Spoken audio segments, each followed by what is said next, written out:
ਲਓ ਜੀ ਅੱਜ ਅਸੀਂ ਨਿਆਗਰਾ ਫਾਲ ਪਹੁੰਚ ਗਏ ਆ। ਕੁਦਰਤ ਦੇ ਨਜ਼ਾਰੇ ਦੇਖੋ ਕਿ ਬਲਿਹਾਰੀ ਕੁਦਰਤ ਵਸਿਆ ਤੇਰਾ ਅੰਤ ਨਾ ਜਾਈ ਲਿਖਿਆ। ਇਸ ਤਰ੍ਹਾਂ ਪਾਣੀ ਆ ਰਿਹਾ, ਉਹ ਅਮਰੀਕਾ ਸਾਈਡ ਤੋਂ ਪਾਣੀ ਆ ਰਿਹਾ ਹੈ। ਦੇਖੋ ਇਹ ਥੱਲੇ ਫਿਰ ਦੇਖਦਾ,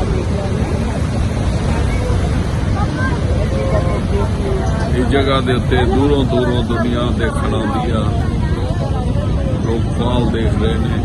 ਇੱਧਰਲੇ ਪਾਸੇ ਫੁੱਲ ਬੂਟੇ ਲੱਗੇ ਹੋਇਆ ਤੇ ਹੋਟਲ ਬਣੇ ਹੋਏ ਨੇ ਰਹਿਣ ਵਾਸਤੇ ਵੱਡੇ ਵੱਡੇ।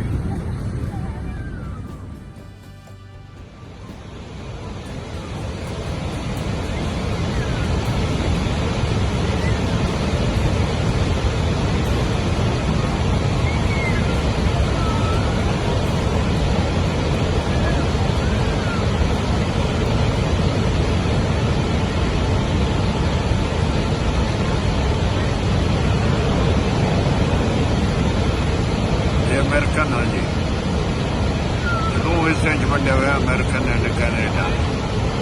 ਦੋ ਹਿੱਸਿਆਂ 'ਚ ਵੰਡਿਆ ਹੋਇਆ ਵਾ, ਪਾਣੀ ਵੀ ਵੰਡਿਆ ਹੋਇਆ ਦੋ ਹਿੱਸਿਆਂ 'ਚ। ਜ਼ੋਰ ਲਾਉਂਦਾ ਕਿ ਇਹਨੂੰ ਜਾਣ ਨੂੰ, ਤੁਰਦਾ ਨਹੀਂ ਗਾ।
ਨਿਆਗਰਾ ਫਾਲ ਦੇਖਣ ਵਾਸਤੇ ਲੋਕ ਦੂਰੋਂ ਦੂਰੋਂ ਆ ਰਹੇ ਨੇ।